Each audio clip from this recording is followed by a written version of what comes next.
r/revenge stories. So, I was working at a 7-Eleven for just shy of a year. The store was a franchise, which means it was independently owned by a Lebanese guy whose IQ was probably somewhere in the 80s. He treated us all like shit, and the only person who made more than minimum wage was the useless clerk he was cheating on his wife with, who, for some reason, made $15 an hour. This guy never did anything by the book. If he thought it would make him more money, then the law didn't apply to him. Nobody at the store ever got a lunch. We were barely afforded smoke breaks, and we weren't allowed to eat while on the clock.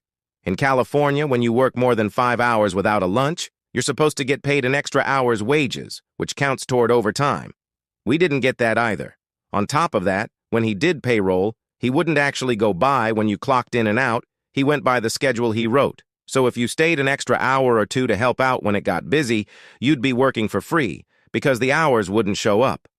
Also, your schedule was subject to change whenever he felt like it. There were several times he wrote me up for showing up late, because he would change my shift without telling me. So here's where the trouble starts.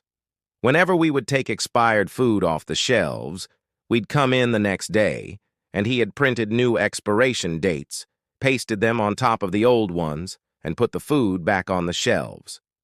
That happened consistently the entire time I worked there. Well, one day I'd had enough of his shit.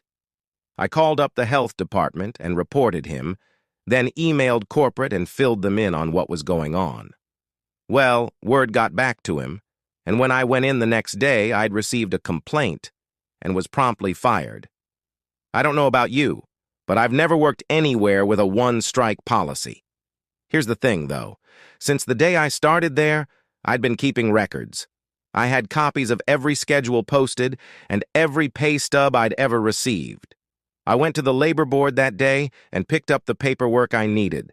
See, when you don't get lunches and you don't get paid the extra hour you're supposed to, the labor board can force the employer to pay you the money he owes you in one lump sum.